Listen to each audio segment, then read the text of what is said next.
Liver வந்து ஒரு ரொம்ப காம்ப்ளெக்ஸான ஆர்கன். நம்ம பாடியில் இருக்கிற லிவரில் டோட்டலி 8 செக்மெண்ட்ஸ் இருக்கு.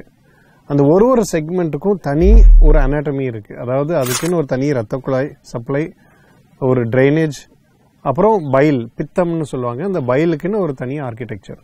ஸோ இந்த காம்ப்ளெக்ஸான ஒரு அனாட்டமிக்கல் ஸ்ட்ரக்சருக்கு வந்துட்டு சர்ஃபேஸில் பார்த்தீங்கன்னா எதுவுமே இருக்காது. பார்க்கறதுக்கு ஜஸ்ட் ஒரு ஸ்லாப் மாதிரி இருக்கும்.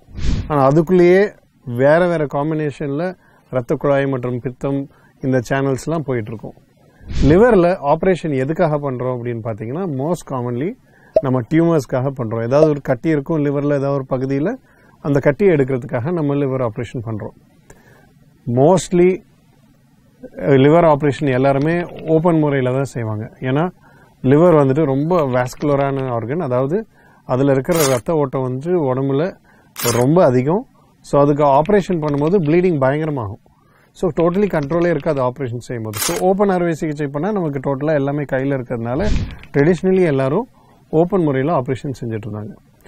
பட் ரொபாட்டிக் சர்ஜரி வந்ததுலேருந்து இந்த ஓப்பன் சர்ஜரியில் இருக்கிற கம்ஃபர்டபுள்னஸ் அப்படியே டோட்டலி நமக்கு மினிமல் ஆக்சஸ், அதாவது சின்ன ஓட்டை மூலயமா நமக்கு கிடைக்குது.